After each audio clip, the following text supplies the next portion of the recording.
Hey guys, welcome back to the channel, Nate's Pink Bookshelf. My name is Nate Denise for those of you who are new to the channel or who just happen to stumble across this video. And today's video, as the title says above, is going to be my October wrap-up. So October was a little bit of a crazy month. I did have a hefty TBR. I did not get to complete, I think, 6 of the books on my TBR, but I'm carrying 2 of those over to my November. So we're gonna talk about the books I read. I read about 24 books. 24. Now, see, my reading journal says 27, but 2 of them I did not actually start. So I have 25, but I think I've completed about 23, if that makes sense. And I'll talk about it. And I have my reading journal right in front of me. I'm a little late on doing it. I haven't even started my November spread, and we're already in November. So yeah, I'm gonna be looking at my journal. So the first book I read is actually a nonfiction, and it's called Resuscitating Evangelism by Ernest and Jordan Easley. It's a father-son duo, and it's all about evangelism and what it is, what it means, and why we need to evangelize the gospel. I gave this 5-star rating. It was really, really good. I really thoroughly enjoyed it. So that was the first book I read. Then I have my book club pick for the Busy Bee book club that I read, and it was Mexican Gothic by Silvia Moreno-Garcia. And this is classified as a fantasy horror / thriller suspense mystery. I don't even know what it is, but this was something. This was a mind boggler. I would almost say this is almost psychological thriller, not really horror. I didn't get the horror vibes out of this. Definitely a psychological thriller. This has messed me up completely with mushrooms. If you read it, you know what I'm talking about. I've never been a fan of mushrooms at all in general. I've never tried a mushroom. They just look disgusting to me. And this just solidified me not eating mushrooms. And then after I read this, I had some shrimp lo mein that had mushrooms in it. So I was like picking the mushrooms out because I was getting like, this book has terrified me of mushrooms. But my rating for this was a 4-star rating. I would have given it a 5, but I just felt like it was just too much going on. I didn't really care for Noemi as a main character. A lot of people enjoy her. The first 3 chapters or so, I could not stand her because it was just a reminder of her being this prim and proper, prissy, you know, I have it all, rich, spoiled brat is what I got. But it wasn't until she got to the house where her cousin was that I started to like her. And basically the premise of this, the plot is that Noemi's cousin married into this family, and her father receives a letter from the cousin saying that her husband is trying to kill her or something like that. So the father sends the daughter, Noemi, to go check on the cousin, which right there I thought that was suspect. But she goes to the house to check on her cousin, and then things unravel from there with the family. They're all crazy. The Doyle family, I think that's what they're called, right? The Doyles? I think they're called the Doyles. I really don't remember their last name. If I'm correct, then it's on the screen. But Howard creeps me out. Like, Howard is creepy as ever. I love me some Francis. Francis was my little pudding pie. I loved him from the beginning to the end. He did some suspect stuff. I'm trying to remember if it's really the Doyle family. I think it's the Doyles. I don't know why I'm thinking Doyle in my head.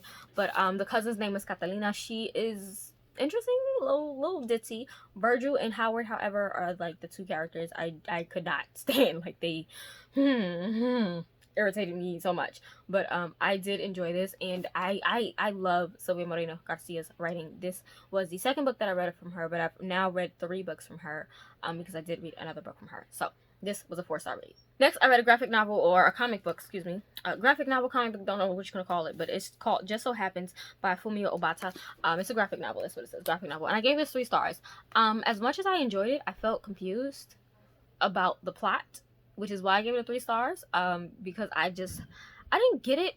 Honestly, with this, there's something in the book concerning this person with the mask, and there was a scene that completely confused me. Like, I still don't understand.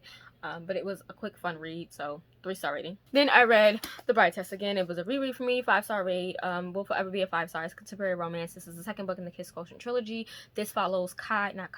It follows Kai Dyke, who is the cousin of Michael from the 1st book, and it follows Esme. And it is just phenomenal and steamy and angsty, and we love it. This does have a disability rep as far as the autism spectrum, and it's really, really good. I thoroughly enjoyed it, and we love Kai, we love SMA, but I'm still a big stan for Michael and Stella. I am waiting for Quan. I am here for Quan's book, okay? I need Kwan's book, and I hope Book of the Month comes out with a copy for that book because I have the first 2 from Book of the Month, so I'm hoping they have book 3 for Book of the Month. Who knows? But The Bride Test is phenomenal. If you haven't read the Twisted Quotient or The Bride Test, definitely read them both. Next, I read book 9 in the Left Behind series. It's called Desecration by Tim LaHaye and Jeremy Jenkins. This is Christian sci-fi / fantasy dystopian, all about the end times revelation, the rapture and things like that. It's really good. I gave this 4 stars. This series for me has been a 4 stars. I haven't given any of the books a 5 star. There have been maybe 2 4.5 star ratings, but majority of the books have been 4 stars. It's a fun read, and that's all I'm gonna say. It's great. Check it out. Then I read Pearl in the Sand by Tessa Afshar. This was a reread for me. I have read this book more than 3 times already, but this was the 10th anniversary updated edition, so I definitely wanted to read and support, and I was also a part of the launch team for this, and this will forever be a 5-star read if you are a Christian or know anything about the story of Rahab. It's basically the retelling, a biblical fiction retelling of the story of Rahab in book form, and it is so phenomenal. I love this book, and I love just the cover itself is gorgeous with the foiling. Like, it's on the front, it is on the spine, and it's on the back. Like, come on now, gorgeous. And I'm a huge fan of Tessa Afshar. She's literally my favorite biblical fiction Christian author out there, like top dog #1. I've read all of her books. I've owned all of her books. I even own her Bible study. We love her. So 5-star read all the way. Next, I read The Obelisk by N.K. Jemisin. It's the second book in the Broken Earth trilogy, and I gave this 4 stars. I enjoyed it. Again, that second person point of view is what kills me. Honestly, if it wasn't for the second POV, I would definitely give this a 5-star rating. But again, it takes me some time to settle into the story. I listened to the audiobooks, which are phenomenal, but I still love me some Esun. I enjoyed Nasun. We love oh Jesus, what is his name? I don't forgot. Alabaster. I had to think about it. Alabaster. I don't like what happened to him. I wanted to cry. Like, I really wanted to cry with what happened to him, but I'm excited to see what happens next with Esun and Nasun. I need to know what happens next. I don't own the physical copy of the 3rd book, and I definitely want to get it probably on my next round trip to Barnes and Nobles. But yeah, 4-star rating. Okay, so now we get into the books that I started but I didn't finish. So we have The Way of Kings by Brandon Sanderson. So I had every intention of finishing this book, but because I have so many books on my TBR and this is an 1,000-page book, I did not want to rush myself, and I felt like I was forcing myself to rush through it. And I absolutely love Brandon Sanderson's writing. Right now, I am only about 405 pages in still, and it's definitely sitting at a 4-star rating. I'm loving Helen. I'm enjoying Shalyn. I'm enjoying, oh my god, what is that guy's name? He's like in the prologue. I don't remember his name, but he's like this all-white creature. Not all-white creature. What is his name? Not the prologue. Not that. Yeah, the prologue. Safe. We love Zaith. I love him so much, and the Kings, and it's interesting. I really just love Bridgeford and Kaladin as a whole. Like, we love it. But I don't want to rush through this because it is a hefty book. I do own the other 2 books, books 2 and 3, and when book 4 comes out, I'll probably order it probably in February after I know I'm like halfway through Oathbringer. I'll order it, but I don't want to rush through this. But even though I'm like 405 pages in, this is definitely sitting at a 4-star rating for me. I'm definitely hoping to finish this for the month of November, so this will be carried over to my November TBR. But I did start most of it. Well, not most of it. I started about 400 pages in October, and yeah, it's sitting in a 4-star. It might be a 5. I'm not sure, but I started it, didn't finish it, but I got a good chunk of the way through. The next book I read was The Sound of Stars by Alechia Dow. This is a YA dystopian with aliens, and I gave this 4 stars. I absolutely adored this. There's talk about disability, there's talk about asexuality, mental issues and things like that. Mental health issues, excuse me. And I absolutely adore this. I love Janelle, right? Is that what they call her, Janelle? Yeah, I love Janelle. I love Maurice, excuse me, and the alien race as a whole. I think it's amazing. I don't know if there will be a sequel coming out for this. I think it's a standalone, and if it's a standalone, I wish there was a sequel coming out. And if there's a sequel coming out, I can't wait to read it. But I love the romance in this. It was so cute, and it happened progressively, and I loved that. And it wasn't too over the top with the aliens. So I don't know what else to say. I thoroughly enjoyed this. I'm thinking about doing a separate review on this book because I was intrigued and it kept me hooked from beginning to end, and I was shocked that I really liked it, because I'm not a big fan of sci-fi books like that or dystopians anymore. But yeah, this was amazing, and it talked about books and music a lot. That was like a key thing in this, because books and music in this time are banned. They're illegal because the aliens realize that that humans run off their emotions when it comes to music and books, so they banned it. And Janelle is, you know, she is secretly harboring them, and then you have an alien who just likes it. So yeah, I enjoyed it. Gave it 4-star rating. Definitely think people should read it. And it is written by a woman of color. So yeah. Okay, so here's another book that I read. Now I finished this book. I don't know what to give it. I'm sitting between a 3.5 and a 4-star rating. I physically read up to page 410, but then I completed the audiobook out. I don't know how to feel. I know this is like a 13 book series. And they're not like short pages, they're like massive. I don't know how to feel about this. I enjoyed Rand as a character, but I've said it from the beginning of me reading this that I was thoroughly enjoying Rand in the journey, but I was not obtaining any information that was happening. It got so bad that someone had told me that there was like a compendium app on the Play Store to download that you could follow up on like who the characters are. So I literally have the app on my phone. I think I'm gonna have to reread this again, physical form, not the audiobook. Because like I said, I only made it to 410 physically, but I finished it out on the audiobook, and the audiobook is fine. There just was a lot going on, and I'm not a big fan of when a book is completely 100% all about a journey.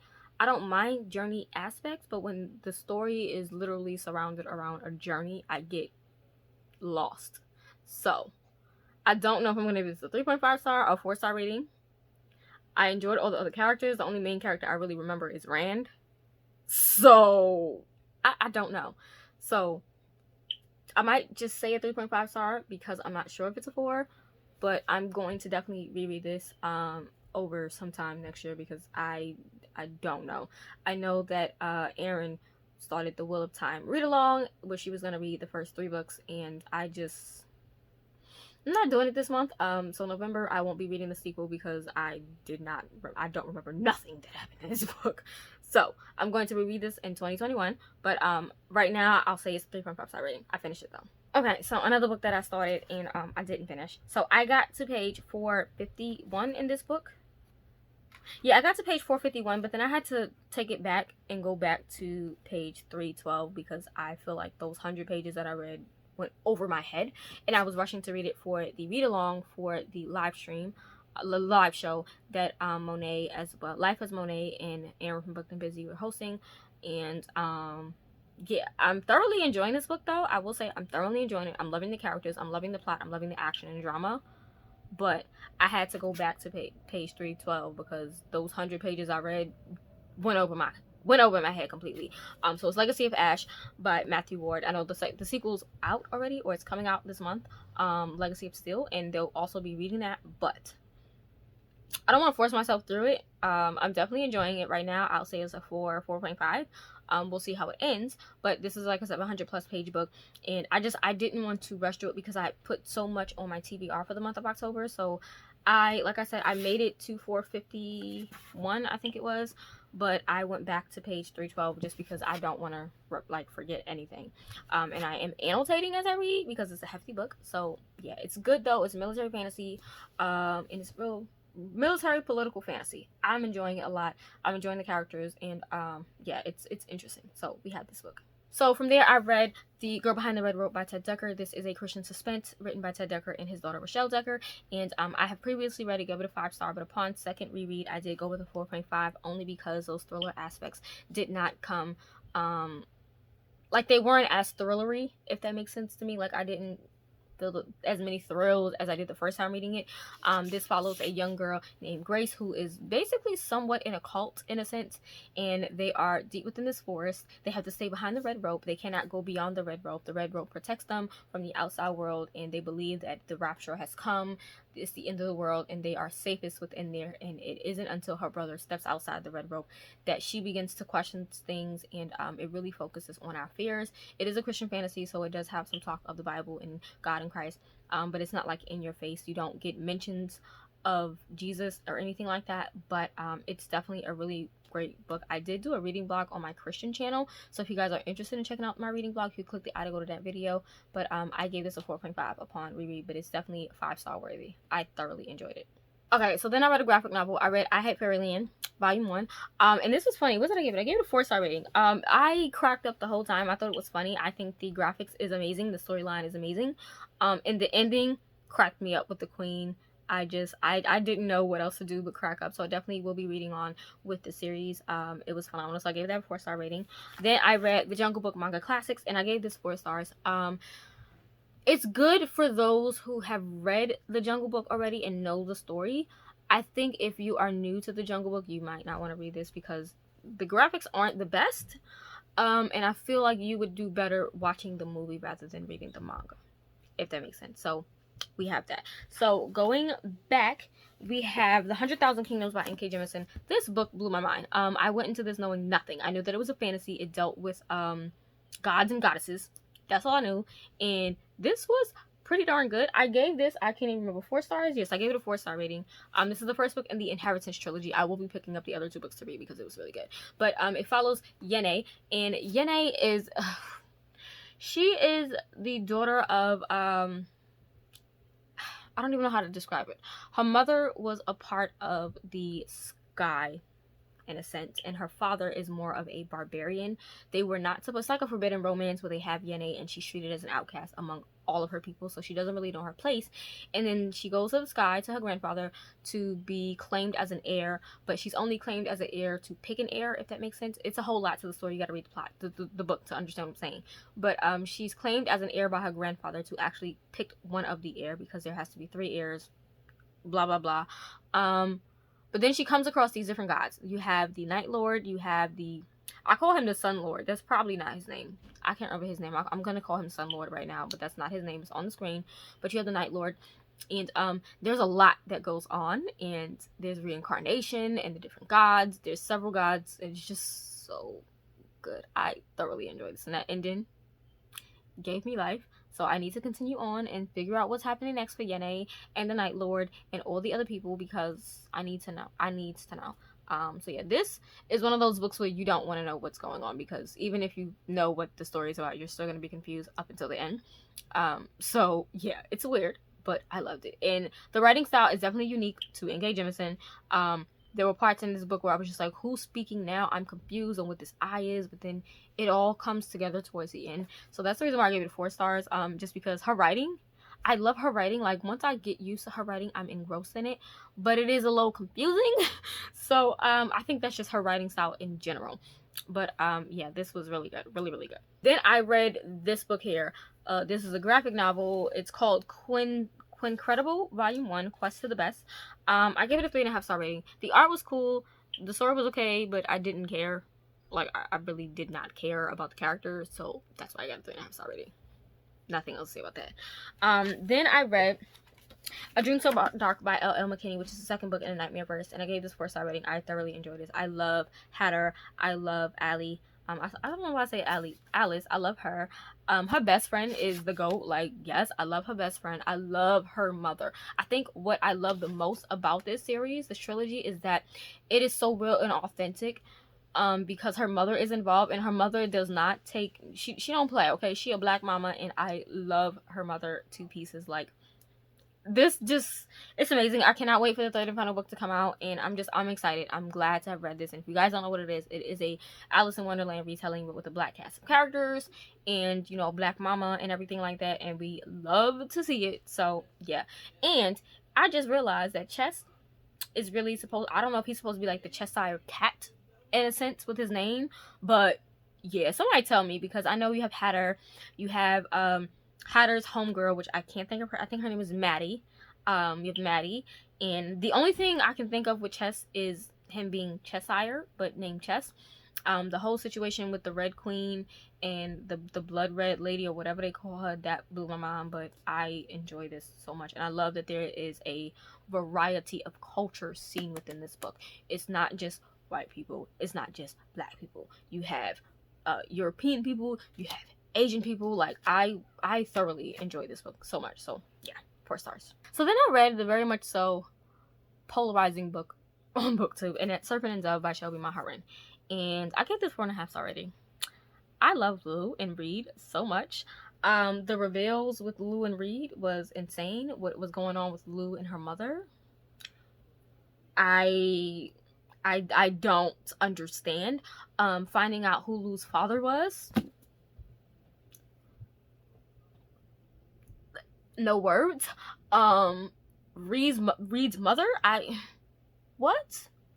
Like, this was phenomenal. And I want to pick up the sequel so bad, but they don't have it in paperback right now. They only have it in hardcover. And I don't mind if my books don't match. I don't care if one is hardcover, one is paperback. It doesn't bother me, but I like the floppiness of this paperback, that I want to wait for the paperback to come out, and I'm not like bent on reading the sequel really soon, so I don't mind waiting. Because I heard mixed reviews about the sequel, and I'm a little afraid, but again, they were mixed reviews with this book, so I'm glad I took a plunge and read it. I cannot wait for the sequel to read it. And yeah, it was a 4.5 rating. I'm hoping the sequel is about a 4 rating, but this was beautiful, and I love the cover, so we have that. Okay, then I read some ebooks, so I'm looking down. So I read The Story Hunter by Lindsay A. Franklin. This is a Christian YA fantasy. It's great. I have given all 3 books a 5-star rating. I adore the magic system. I adore the cast of characters, the different sort of races of characters. I just love the writing of this series, so I think you should definitely check it out. It's a phenomenal fantasy that is... I don't even know how to explain it. So this is book 3. So book 1 basically follows a young girl named Tanwen, who wants to be a story peddler. She doesn't want to be a story peddler. She wants to be a story, is it a story weaver? Or something like that. And she has the ability to tell stories and weave strands of magic into, like, objects. So if she's telling a story about something that happened on sea, she might be telling it, and as she's telling it, her magic strands might come together to form a boat or something like that. But for some reason, storytelling is story weaving, or weaving in general, is banned in her world because of something that happened with the king, and there's a whole lot of stuff that goes on. Then there's this evil witch magician. Just, it's good. I loved it. All 3 books in this trilogy have gotten a 5-star. I don't own physical copies, but I definitely will be buying them now because I love the entire series so much. So we have that. Then I read You Had Me At Ola by Alexis Daria, and that's an adult contemporary romance. I gave it 5 stars. I loved the cast of characters, and this is more of a novel with the sort of TV show script involved. So you're not only getting the You Had Me At Ola characters, but you're also getting the scenes written within the story about the show, which I think is Carmen at Night or something, like Carmen something. And I love the cast of the TV show. I love the actors who were the main characters of the novel. The romance was amazing. The steam and the angst, I was just like, oh wow, like I was here for it, and I'm looking for a physical copy of this book because I need a physical copy.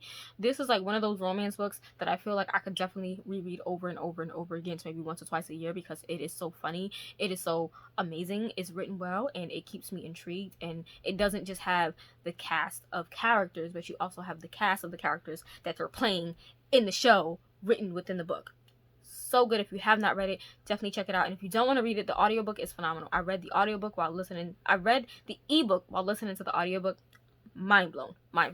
I need a physical copy, so we need that book, okay? Then I read Certain Dark Things by Silvia Moreno-Garcia, which is here. This is her historical fiction, sort of urban fantasy paranormal romance. It's a little weird. It's vampires, but I gave it a 4-star rating. Let's say that I gave it a 4-star rating. I love the characters. I love the history. And one thing I can say about Silvia Moreno-Garcia is when she's writing her stories, most of them are Mexican-based stories, obviously. But she puts so much effort into the history, into understanding the characters and the culture at that time, that it feels like you're there. It feels like you're in the trenches and in the locations with them, because you feel there. It's very atmospheric. I adored it. I gave it 4 stars. I honestly don't remember much about it. Not gonna lie. I don't want to sit here and say I do. But I know that I did enjoy the main male character. Can't remember his name. It's on the screen. And I love Alt. I think that's how you say her name. Alt or Atel. I don't know. ATL or ALT. I don't remember how you spell it, but they're on the screen.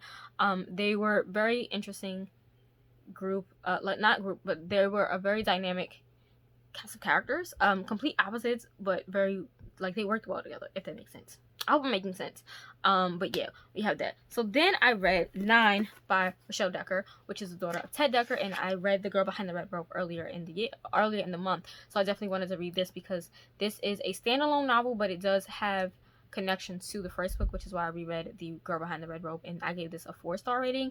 I thoroughly enjoyed it, but I wanted a little bit more from this book, and I felt like certain parts dragged just a little bit. But it was still a good read. It's a Christian suspense novel, and I enjoyed it enough to give it 4 stars, so we have that. Then I read Here Burns My Candle by Liz Curtis Higgs, and I gave this a 4.5 star rating. Now, this is a historical Christian fiction retelling of the story of Ruth and Naomi, and at first I wasn't sure how I was going to feel because it's set in 1745 in Edinburgh, and I don't really care for historical fiction, especially set in 1700s. I don't know. It's not with the 1700s that kind of like irritates me. Don't know why. But I love the way that this was written. I could flow right into this. I read this in a day. I did listen to the audiobook as well with this. So the audiobook was phenomenal. It was read by Liz Curtis Higgs herself.